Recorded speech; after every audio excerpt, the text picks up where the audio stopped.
الحمدللہ رب العالمین والصلاة والسلام علی سید الانبیاء والمرسلین وعلی آلہ واصحابہ وازواجہ وامتہ اجمعین الی یوم الدین۔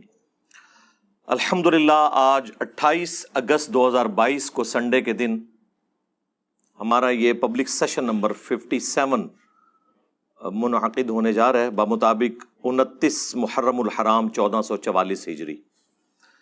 آپ کے سوالات یہ پرچیوں کی شکل میں میرے پاس آ چکے ہیں، لیکن انہیں ہم بعد میں ڈسکس کریں گے۔ پہلے اس وقت جو پاکستان ایک ہنگامی صورتحال سے گزر رہا ہے، سیلاب کے پوائنٹ آف ویو سے پورے ملک کے اندر فلڈ آیا ہوا ہے۔ اب تو آلموسٹ چاروں صوبے اس تکلیف سے گزر رہے ہیں، ڈائریکٹلی اور انڈائریکٹلی، تو اس کے جو آفٹر ایفیکٹس ہیں وہ تو کافی عرصے تک رہیں گے۔ اخبارات کے ذریعے اور سوشل میڈیا کے ذریعے بالخصوص اور مین میڈیا کے ذریعے جو تباہی ہے اس کا کافی حد تک آپ کو اندازہ ہو چکا ہوگا۔ آلموسٹ 6.5 لاکھ کے قریب مکان ہیں جو تباہ ہو چکے ہیں، 8 لاکھ سے زیادہ مویشی ہلاک ہو چکے ہیں، اور ہزاروں میں لوگ جو ہیں وہ شہید ہو چکے ہیں۔ اس پوری صورتحال کے اندر جو فوت ہو گئے، اللہ تعالیٰ ان کی مغفرت فرمائے اور لواحقین کو ان تکالیف کے اوپر صبر اور صبر کے اوپر اجر عظیم عطا فرمائے۔ ظاہر مسلمان کا ایٹیچیوڈ یہی ہے کہ ہر مشکل اور پریشانی میں، خواہ وہ قدرتی آفت ہو یا ہماری گورنمنٹس کی مس مینجمنٹ ہو، اللہ ہی کی طرف رجوع لانا ہے، اس کے بعد اپنی اصلاح کی کوشش کرنی ہے۔ انا للہ و انا الیہ راجعون، لا حول ولا قوة الا باللہ، یا حی یا قیوم برحمتک استغیث، حسبنا اللہ ونعم الوکیل۔ اس حوالے سے چند ایک گزارشات میں نے آپ لوگوں کے سامنے رکھنی ہے، اور انشاءاللہ سوشل میڈیا کے ذریعے پوری دنیا تک پہنچے گی۔ سب سے پہلے جو مجھے تکلیف ہوتی ہے اس حوالے سے کہ اس طرح کی جب بھی کوئی صورتحال اور قیامت کی ساری نشانیاں جو صرف پاکستان میں پوری ہوتی ہیں، یورپ اور امریکہ تو بڑی خوشحال زندگی گزار رہے ہیں، تو ایسی بری قسم کی جو سچویشن ہے اس کے اندر علماء جو ہیں وہ حکومتوں کو ریسکیو کرنے کے لیے پہنچ جاتے ہیں اور آپ کو یہ بھاشن دیتے ہیں کہ یہ اللہ کا عذاب آ گیا جی۔ اللہ کا عذاب تو پھر ان پہ آنا چاہیے نا جن کی وجہ سے آج تک ہم ذلیل ہو رہے ہیں۔ ہمارے بڑے وہ تو سکون کی زندگی گزار رہے ہیں، انہوں نے اگر وزٹ بھی کرنا ہے تو ہیلی کاپٹرز کے اندر کرنا ہے، تصویریں کھنچانی ہیں، جعلی قسم کے ہاسپٹلز اور ٹینٹس قائم کر کے تصویریں سوشل میڈیا کے اوپر ڈال کے تو آپ سے چندے بٹورنے ہیں۔ ان کی تو یہ ترقی کا موقع آ گیا ہے، کیونکہ اس کی بنیاد کے اوپر اب چندے اکٹھے کریں گے، خواہ وہ مذہبی جماعتیں ہوں، خواہ وہ NGOs ہوں، خواہ گورنمنٹ ہو۔ ان میں اچھے لوگ بھی ہیں، میں سب کو نہیں برا کہتا، لیکن عموماً ایسے معاملات میں زیادہ تر لوگ جو ہے وہ مس یوز ہی کرتے ہیں اس فنڈ کو۔ تو ان کے اوپر تو کوئی عذاب نہیں آیا، ان کے لیے تو نعمت بن کے یہ چیزیں آئی ہیں۔ ابھی تو باہر سے جتنی امداد آئے گی آپ کو پتہ ہے کتنی یوز ہوتی ہے۔ 8 اکتوبر 2005 کے زلزلے میں جو کچھ ہوا وہ آپ کے سامنے ہے۔ پھر اس ساری صورتحال کے اندر یہاں پہ جو چیزوں کے ریٹ بڑھ جاتے ہیں وہ تو ماشاءاللہ مسلمان ہی بڑھا رہے ہوتے ہیں نا۔ اس آفت کے اثرات پہنچنے میں ابھی ہفتوں چاہیے ہوتے ہیں، لیکن جو چیزیں انہوں نے پہلے ہی خرید کے رکھی ہوئی ہوتی ہیں، بیسک نیڈز کی چیزیں، آلو، ٹماٹر، پیاز، ان کی قیمتیں 3 گنا بڑھا دیتے ہیں۔ تو اس سے آپ اندازہ لگا لیں کہ ان لوگوں کو اپنی قبر و آخرت کی کوئی فکر نہیں ہے۔ آپ کے سامنے ہے صورتحال ساری۔ تو ایسے موقع کے اوپر علماء کا کام صرف یہ نہیں ہے کہ ان کو آخرت اورینٹڈ کریں، یہ بھی ضروری ہے۔ اصل چیز یہ ہے کہ حکمرانوں کو، بڑوں کو جھنجھوڑا جائے کہ یہ آفتیں جو آپ کے ملک میں آفت بن کے آئی ہوئی ہیں، یہ یورپ اور امریکہ میں ہوں تو یہ اپرچونٹی ہے۔ وہاں والی جو آفتیں ہیں وہ تو آپ سوچ بھی نہیں سکتے، یعنی سمندری طوفان، اس کو تو آپ نہیں روک سکتے، زلزلے کو بھی کسی حد تک مینج کر سکتے ہیں، اس سے بھی چھٹکارا نہیں ہے، ٹورنیڈو سے چھٹکارا نہیں ہے، لیکن یہ کون سی آفت ہے کہ بارشیں زیادہ ہوئی ہیں اور ان ساری چیزوں کو آپ ڈیم بنا کے مینج کر سکتے تھے. ڈیم اسی لیے بنائے جاتے ہیں، اور آج سے نہیں بنائے جا رہے، ہزاروں سال سے بنائے جا رہے ہیں، قبل از مسیح بن رہے ہیں،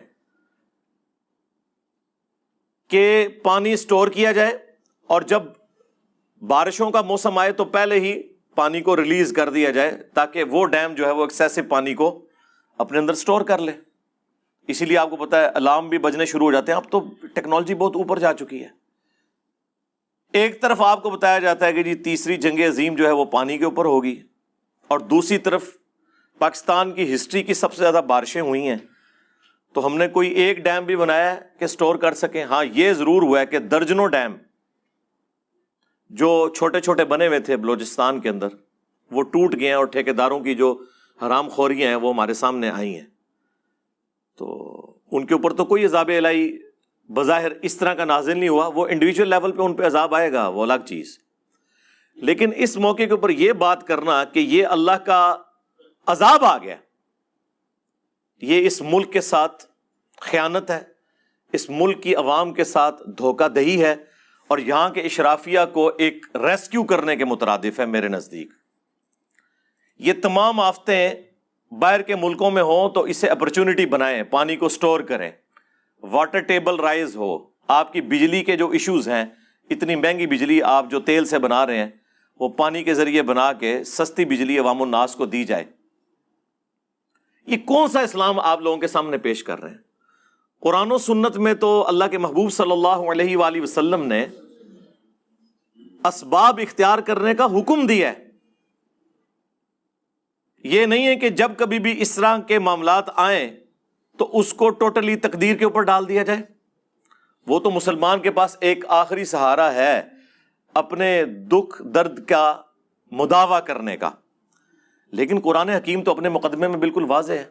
سورۃ الانفال میں یہ آیت ہے، اعوذ باللہ من الشیطان الرجیم، بسم اللہ الرحمن الرحیم، آیت نمبر 53 ہے، ذالک بأن اللہ لم یک مغیرا نعمتا انعمها علی قوم.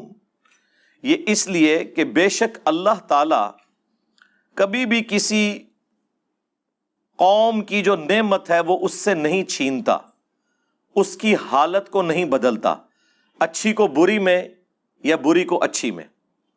حتی یغیروا ما بانفسہم، یہاں تک کہ وہ اپنی حالت خود نہ بدل لیں، یعنی وہ کرتوت ایسے کریں کہ ان کے اوپر اللہ تعالیٰ کی طرف سے آزمائش آ جائے، یا وہ اللہ کے پیغمبر کی آواز پہ لبیک کہیں اور اس کی برکت سے اللہ تعالیٰ اسے نوازے.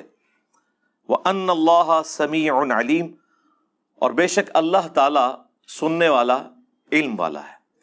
اللہ کے محبوب صلی اللہ علیہ وآلہ وسلم کا آپ ایٹیچیوڈ دیکھیں. بخاری اور مسلم دونوں میں حدیث ہے کہ نبی علیہ السلام نے فرمایا کہ جب رات کو سو تو تم چراغ بجھا دیا کرو.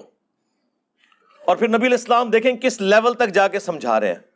آپ نے فرمایا کہ بعض اوقات چوہا آتا ہے اور وہ اس چراغ کی بتی کو لے کر بھاگتا ہے جس میں آلریڈی آگ سلگ رہی ہوتی ہے، اور جہاں جہاں سے وہ بتی گزرتی ہے آگ لگتی جاتی ہے. اور یہ اسپیسیفکلی بخاری مسلم میں انہی احادیث میں موجود ہے کہ مدینہ شریف میں ایک پورا گھر اپنے اہل و عیال سمیت پورا خاندان جل گیا تھا، اسی وجہ سے ایک چراغ سے آگ لگی تھی. تو نبی علیہ السلام نے فرمایا کہ یہ رات کو چراغ بجھا دیا کرو، آگ انسان کی دشمن ہے. اس زمانے میں یہ جو چراغ تھے نا وہ کھانے کے تیل میں جلائے جاتے تھے، کیونکہ مٹی کا تیل تو یہ اجمیر شریف والوں نے 200 سال پہلے دریافت کیا ہے. ہاں اوہ نہیں بغداد شریف والوں نے دریافت کیا تھا. ظاہر ہے جی جو نگاہ مارے اور ساتوں زمینوں کے نیچے اور تیل بھی کراس ہو جائے اور اوپر دیکھیں تو عرش تک پہنچ جائے تو تیل انہوں نے دریافت کیا ہوگا. نہیں سر ایسے نہیں ہوا. بمشکل 200 سال پہلے سر ایڈون نے پنسلوینیا امریکہ کی ریاست کے اندر 1853 میں پہلا جو تیل کا کنواں ہے نا وہ حادثاتی طور پہ، ماشاءاللہ مٹھی داڑھی تھی ان کی بھی، ہاں جی، کرنل ایڈون کرسچن تھے، داڑھی پوری تھی ماشاءاللہ، کیونکہ آپ نے تو داڑھی دیکھنی ہوتی ہے نا. یہ انہوں نے دریافت کیا تھا. اس کے بعد دنیا میں یہ ایک بلیک گولڈ عام ہوا. تو ہم تو بات کر رہے ہیں 1400 سال پہلے کی. مٹی کا تیل تو 200 سال پہلے انسان کو پتا چلا کہ زمین میں موجود ہے. اس زمانے میں امیر لوگ زیتون کا تیل، باقی جو غریب لوگ ہیں وہ مختلف جو ویجیٹیبل آئلز ہیں ان کو یوز کیا کرتے تھے کھانے کے لیے بھی، اور آگ میں وہ دیا سلائی ڈال کے نا اس کے اندر.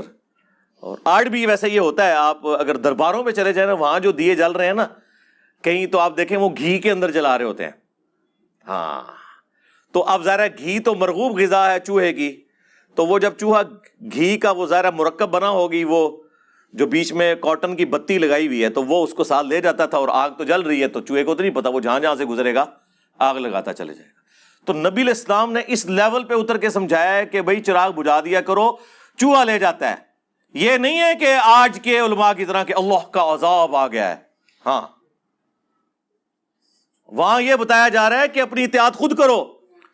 سنن ابی داؤد میں حدیث ہے، اللہ کے نبی علیہ السلام نے فرمایا جو شخص بغیر منڈیر والی چھت کے اوپر سوتا ہے رات کے وقت، تو اس سے ہمارا ذمہ اٹھ گیا.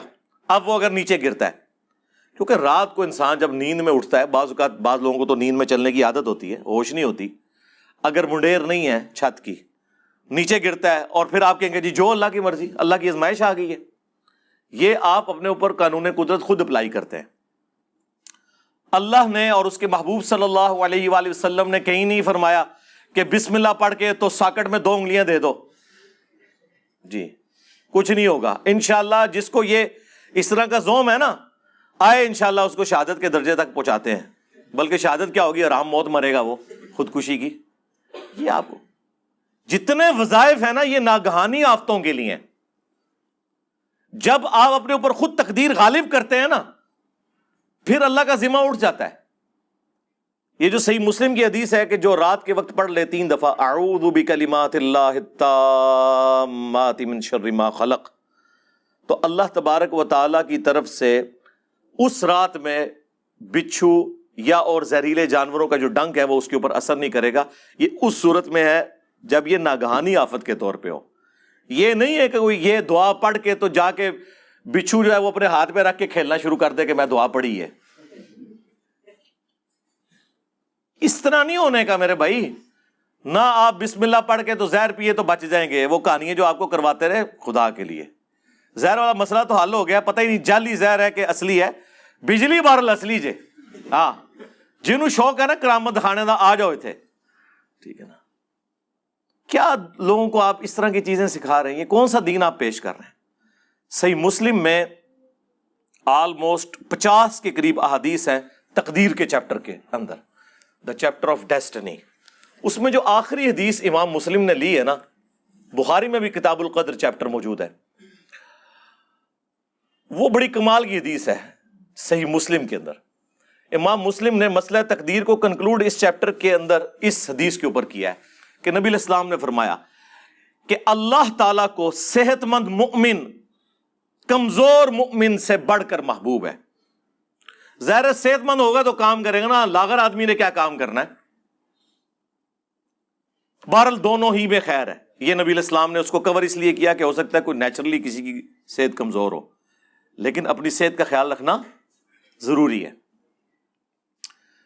پھر نبی علیہ السلام نے ساتھ فرمایا اے ابو ہریرہ، جو چیز تجھے نفع دے اس کے لیے پوری کوشش کرنا، پھر اللہ سے مدد طلب کرنا، کاہلی نہ کرنا، سستی نہ کرنا.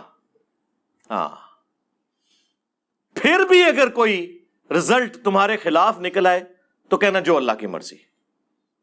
اگر مگر نہ کرنا، اگر مگر شیطان کا دروازہ کھول دیتا ہے.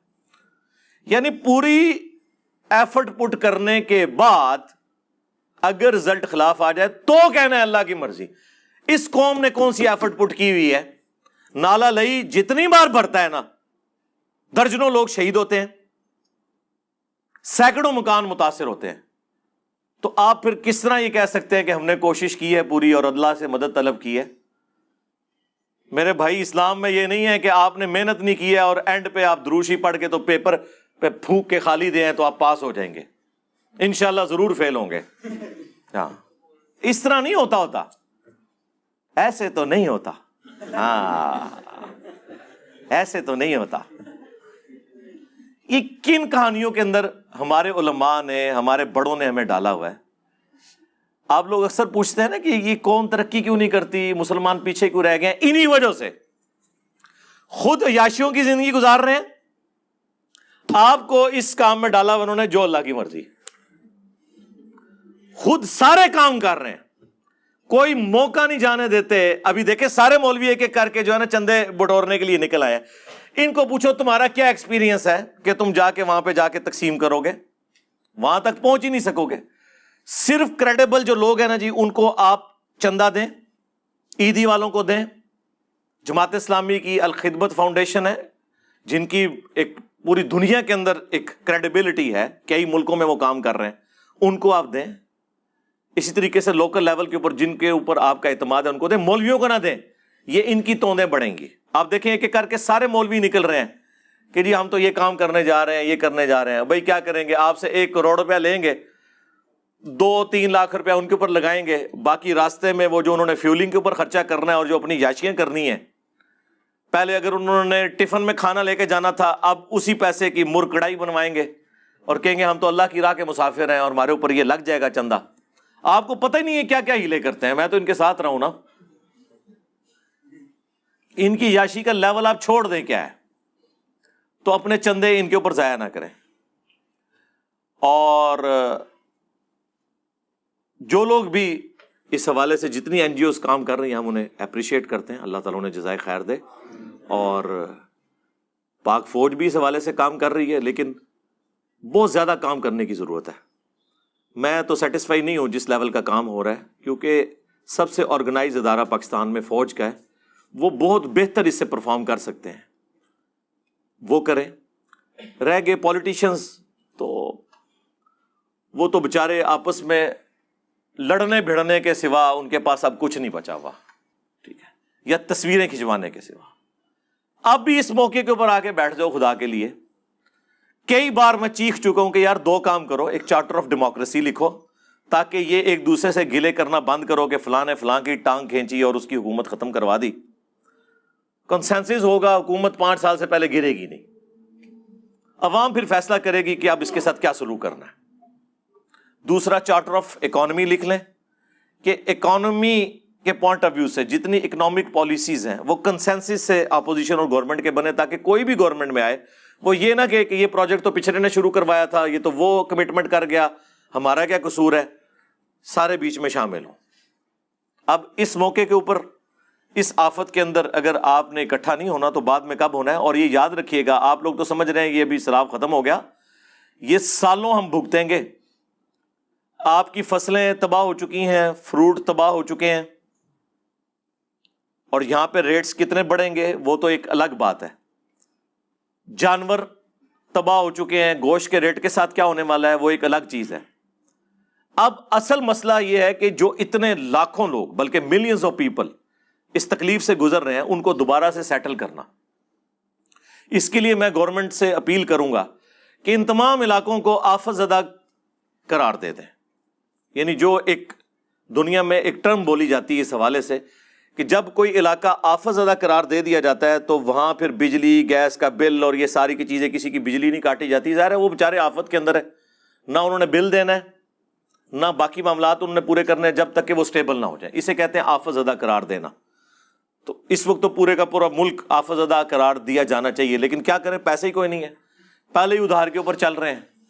تو بڑے لوگ اپنے جو جوڑے ہوئی تجوریاں ہیں ان کو ڈھیلا کریں نا, بجائے عوام سے اپیل کرنے کے. وہ کہہ رہے ہیں جی اتنے کروڑ کا فنڈ ریلیز کر دیا. میں سوچ رہا ہوں یہ جتنے کروڑ کے فنڈ کی بات کر رہے ہیں یہ ایک دن میں اتنے کروڑ کے پلاٹ خریدتے اور بیچتے ہیں.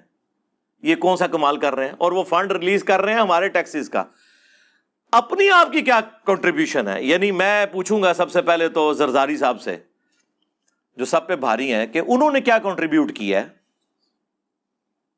اس کے بعد نواز شریف صاحب نے, شہباز شریف صاحب نے اپنی جیب سے کیا کنٹریبیوٹ کیا ہے, عمران خان صاحب نے اپنی جیب سے کیا کنٹریبیوٹ کیا ہے, اور جتنے مافیا جو ان کے ساتھ بیٹھے ہوئے ہیں, آٹا چور, چینی چور, جن کو انہوں نے فیسلٹیز دی ہیں اپنے اپنے ادوار کے اندر, سب نے انہوں نے کیا کیا ہے. یہ کر رہے ہیں کہ وہ ڈیم توڑوا کے پانی جو ہے وہ غریب لوگوں کے گاؤں کے اندر بہا رہے ہیں تاکہ ان کی فصلیں بچ جائیں. ہزاروں، سینکڑوں نہیں، ہزاروں چھوٹے چھوٹے گاؤں صفحہ ہستی سے مٹ چکے ہیں. اب تو ویڈیو سامنے آ رہی ہیں کہ ایک طرف آبادی ہے، وہاں پہ پانی چھوڑ دیا ہے انہوں نے. ظاہر ہے جب نہر کے اندر یا نالوں کے اندر پانی اوور فلو ہونا شروع ہوتا ہے نا، پھر خطرہ ہوتا ہے کہ وہ اپنی مرضی سے کوئی جگہ توڑ کے تو راستہ بنائے گا. تو یہ اس سے پہلے کہ وہ راستہ بنائے نا، یہ ڈیم کو یا اس بند کو توڑ دیتے ہیں تاکہ اپنی مرضی کی جگہ پہ چھوڑ دیں اور باقی اشرافیہ کو بچا لیا جائے. تو گنے کی فصلوں کو بچانا، کپاس کی فصلوں کو بچانا جو وڈیروں کی ہیں، غریب لوگوں کو ڈبو دینا. اور سٹوریج کا یہ حال ہے کہ آپ دیکھیں لاکھوں ٹن گندم پڑی پڑی جو ہے وہ خراب ہو گئی ہے، کسی غریب کے منہ میں نہیں ڈلی. تو مس مینجمنٹ کی کوئی حالت نہیں ہے. اچھا، یہ ہم جب باتیں کریں گے نا تو آپ میں سے بعض بھولے لوگ یہ کہیں گے کہ جناب انجینئر صاحب آپ کیوں نہیں سیاست میں آ جاتے؟ ہاں، تاکہ جڑا میں کام کر رہا ہوں اس تو بھی جاندا رہا. ہاں، آپ کیوں نہیں آ جاتے؟ ہم یہ کرٹیسزم اس لیے نہیں کر رہے کہ ہم انہیں کہتے ہیں کہ ہم آپ سے بہتر کام کر سکتے ہیں. نہیں، یہ نہیں کہہ رہے. ہم یہ کہہ رہے ہیں کہ جو آپ کر سکتے ہیں وہ تو کریں نا. ہم کب کہہ رہے ہیں کہ ہم یہاں آگے بیٹھنا چاہتے ہیں؟ ماشاءاللہ آپ لوگوں کا اتنا تجربہ ہے. اپنے ذاتی بزنس کے اندر کون ناکام ہے مجھے بتائیں. سب لوگ جو ہے وہ جنہوں کہتے ہیں نا سر کڑائی وچ ہے، دسے کہ ہوئی تے سر کڑائی وچ، یہ حالت ہے. یہ سارے کا سارا نزلہ غریب لوگوں کے اوپر گر رہا ہے. اپنے کاروبار تو ان کے آپ دیکھیں کس طرح ترقی کر رہے ہیں، تو اسی طرح کی ایفرٹ یہ پٹ نہیں کر سکتے. اور پلوں کی حالت دیکھیں آپ، پل ٹوٹ گئے. میں سوچ رہا تھا یہ پل جو ٹوٹے ہیں ان سے پل کہاں سے بننے ہیں؟ ان کو تو مہینوں چاہیے.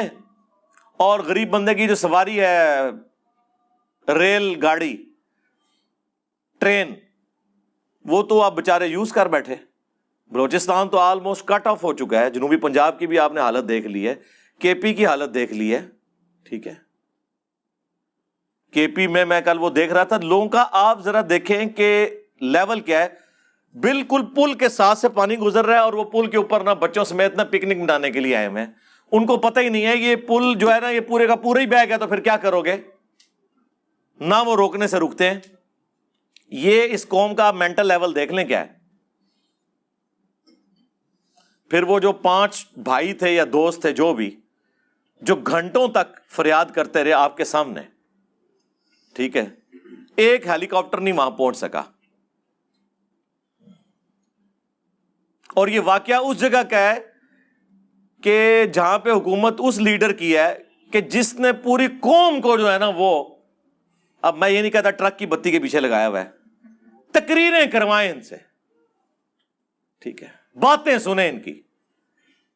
ہم نے ان لوگوں سے عشق اس لیے کیا تھا کہ چوروں سے جان چھوٹی ہے. ہمیں کیا پتا تھا سب سے بڑے چور اور ڈاکو اس کے ساتھ بیٹھنے والے لوگ نکل آئیں گے اور ان کی سرپرستی یہ شخص کر رہا ہوگا. کے پی میں کس کی حکومت ہے پچھلے آلموسٹ 10 سال سے؟ تو وہاں تو سیلاب نہیں آنا چاہیے تھا نا، وہاں تو صورتحال بہتر ہونی چاہیے تھی. او بھائی جیڑا کٹو ہی لال جے.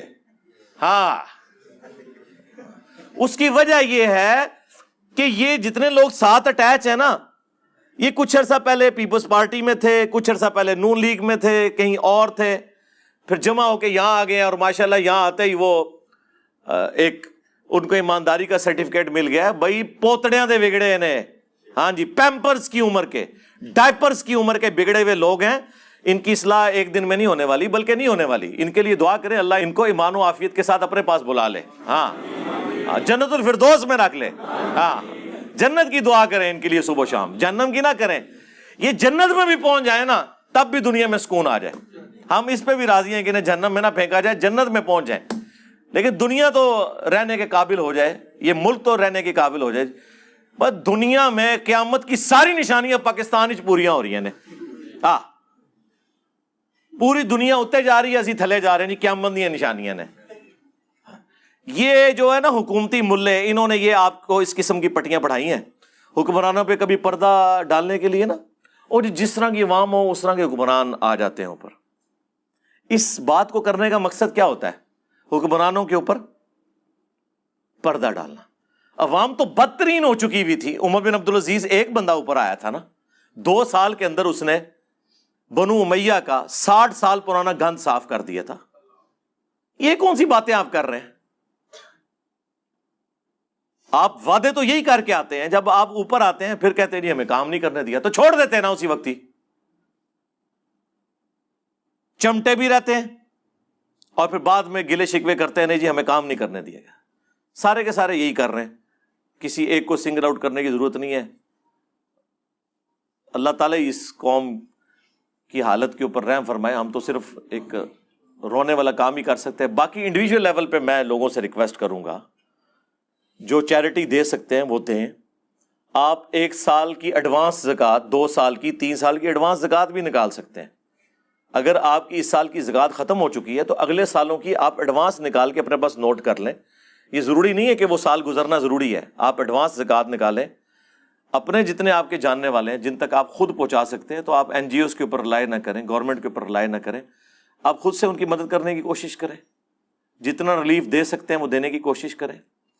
اور جتنے یہ کاروباری حضرات ہیں جو خصوصاً منڈیوں کے ساتھ وابستہ ہیں، ان سے تو ہم کہیں گے کہ اللہ کے بندو، تم لوگوں نے مارکیٹ میں جو آلو، ٹماٹر اور پیاز ہے، یہ جس ریٹ کے اوپر لانچ کر رہے ہو، تم نے تو بڑا سستا لیا تھا. اب صرف اس وجہ سے کہ پیچھے آفت آ گئی ہے تو تم نے پہلے ہی اس کو امپلیمنٹ کر دیا ہے اور اسے بڑھانا شروع کر دیا ہے. اس طرح کا جو نفع ہے نا، اور یہ ذخیرہ اندوزی کی کیٹیگری میں بھی آتا ہے کیونکہ بیسک نیڈ کی چیزیں ہیں. اس طرح کی جو کمائی ہے تو حرام کی کمائی ہے. کتنا آپ لوگوں نے کھانا ہے یار؟ آپ منڈیوں میں ایسے ایسے بیوپاری بیٹھے ہوئے ہیں جو ایک ایک دن میں کروڑوں روپیہ کماتے ہیں، عام حالت میں بھی. اتنا بڑا بڑا بزنس ہے. ان سے کہا جائے کہ یار چلو آفت آئی ہے اس وقت، ریٹ ہم نہیں کہتے کہ تم کم کر دو، ایٹ لیسٹ سٹیبل تو رہنے دو. لیکن یہاں کیا حالت بنی ہوئی ہے؟